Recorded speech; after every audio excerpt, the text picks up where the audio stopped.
What should be done to prevent hostilities between Japan and China over the East China Sea, and what should be done if it comes to those hostilities? Joe, do you want to? Yeah, I can start. So on the first part of the question, what can be done to prevent those hostilities? No matter whether you take a more liberal view, a more realist view, a more constructivist view, you can take, Asia has many of the ingredients that would be necessary for a conflict to erupt. They have a much lower degree of institutionalization, politically and economically. They still have border disputes. They have a whole range of different historical memories that are different.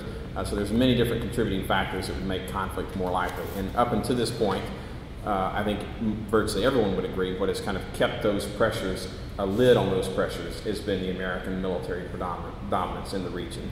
And so if you want to talk about how best to avoid conflict between Japan and China, it's to ensure that the U.S. maintain sufficient military dominance in the region so that neither power believes that in an open conflict they would be able to succeed in that. And so I think, at least in the short term, the number one way to maintain peace and stability in East Asia is to maintain American dominance in the region. I just want to echo Joe's point. I think the president would wholeheartedly agree, and that's why he's actually increased our Pacific Fleet forces into that part of the world. One thing that the president has said is that he wants to refocus our foreign policy on new areas, and one of those areas is Asia. Like I said, he's increased the Pacific Fleet. He wants to make sure that we maintain our international shipping efforts in that part of the world. And he does believe that if we can remaneuver our military, have a military that's leaner, stronger, faster, it's going to be something that I think is going to be beneficial for American policy. And I think this is something actually the Governor Romney also agrees on. So yes, the president has moved more of our fleets to that part of the world. I guess I just have a question for both of you then. I mean, there are certain agreements that have definitely taken place between countries in Asia with regards to border disputes in the past 8 years that the United States, I mean, despite its military presence, hasn't always tried to uphold or negotiate. And maybe that's not necessarily our job, but if in the case of a border dispute that would lead to some kind of military escalation and our presence is there, what role does the United States have in your mind in mediating conflict between nations of which we're not a party of the border dispute? I mean, if our military presence is one thing, but actually enforcing a negotiation that was made by those parties is another. And how do you sort of reconcile that with the U.S. interests? When have we done that in Asia? In 2002, for example. It wasn't our negotiation. I'm just talking about China and Japan negotiating in Vietnam over the possession of different islands in the Pacific. China and Vietnam. In Japan. And then there being violations of those. And there have been a number of smaller agreements that aren't necessarily as significant as in 2002, but in terms of preventing border, escalation of violence along the border and in the Pacific, what role do you see the United States as having, or should the United States have, in acknowledging and supporting agreements that have already been made between these countries in the past? Because obviously, these are not new issues, and there have been settlements that have taken place. I mean, on the one hand, the U.S. has an interest in countering China to some extent, and I'd imagine in some ways that would imply we should necessarily support all of these past agreements. But on the other hand, if our objective, as you initially said, really is peace and stability, then does that not mean trying to sustain these agreements that they themselves have concluded? Well, I think for a couple of things I would say. First of all, that the U.S.'s stance in the South China Sea and other areas has been the peaceful resolution of whatever border disputes there might be. So that has been America's policy throughout it. We're not taking one side or the other. What we're saying is that the resolution should be reached peacefully, not through open conflict. And then in terms of enforcing agreements that are set, I don't know that there's necessarily a case in which the U.S. has had to enforce a minor border dispute between two countries. And the Russians and the Chinese came to their own agreements, the Indians and the Chinese came to their own agreements. And I think the big problem with the Chinese and the Japanese is just that the two countries dislike each other. They have a vastly different historical memory, and the Chinese still vehemently resent the treatment that they received from the Japanese during World War II, and the Japanese aren't going to apologize for it, and so their populations hate each other. Yeah, but I wouldn't say it's uncommon for the international community to mediate border disputes. I mean, most of the time when there's a war based on some border conflict, it's international monitors that come in and essentially try to resume talks between countries. So that's not necessarily unusual. I wouldn't think that it would be out of out of play for the U.S. to do that in some way in Asia. But China would never accept that we were a neutral party in that arbitration. They would absolutely say that we were on the side of the Japanese, which would probably be true.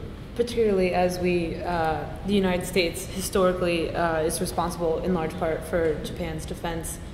I think particularly as China is rising and their economy is growing, it's slowing now, but has been growing miraculously, it sort of makes the situation a little bit more tricky in the sense that the United States needs to sort of watch how it acts. It doesn't want to really unleash any, deterrence is obviously important. We have a military power that obviously acts as a deterrent, as you mentioned before, but we don't want to sort of overstep that boundary to the point where China feels as if it's been, its sovereignty is being stepped on, its dominance in the region is being stepped on, and that would encourage them to sort of enter into a spiral with us. So I think in a situation like this, where economic interests so overwhelmingly dictate that there be peaceful relations in the area, whether it be East China Sea, South China Sea, I think the United States just needs to facilitate negotiations, encourage that we maintain peace, sort of encourage the fact that we focus on economic relations, and that the Chinese and Japanese governments respectively sort of control. There's a lot of, maybe motivation to sort of spark a diversionary war type phenomena because there's such a heated debate within the country itself. But I think that the United States just needs to encourage that everyone cool tempers and focus on economics. Yeah, I'd like to just echo that kind of sentiment. There's nothing that says that the United States has to get involved really at all with this. It seems kind of foolish to interject yourself into what seems to be decades of hate. Why would we even put ourselves conceivably on either side of this? Somehow something's going to go wrong. We're going to make people angry, and I don't think that the United States really needs to get messed up in all that. I would be interested though to see from your standpoint. So, what I hear you're saying is that you don't think we should favor one side or the other, but do you think would you agree with the fact that us maintaining our presence in the region, which then facilitates peace because neither one of them get into arms race with each other, from a more libertarian standpoint, would you agree with that, or would you say, hey, we should pull back?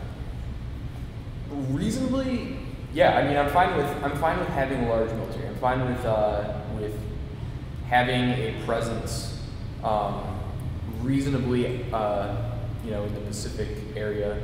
And I think that, but that being said, I don't think that we need to be, I'm not very familiar with military tactics to any specific, but I don't think that we need to be, parading our fleets or, intruding in coastal waters, whatever the boundary lines are. I think we definitely need to respect the sovereignty of the nations in the area. But I have no problem with a large military, and I think deterrence is not that bad in theory.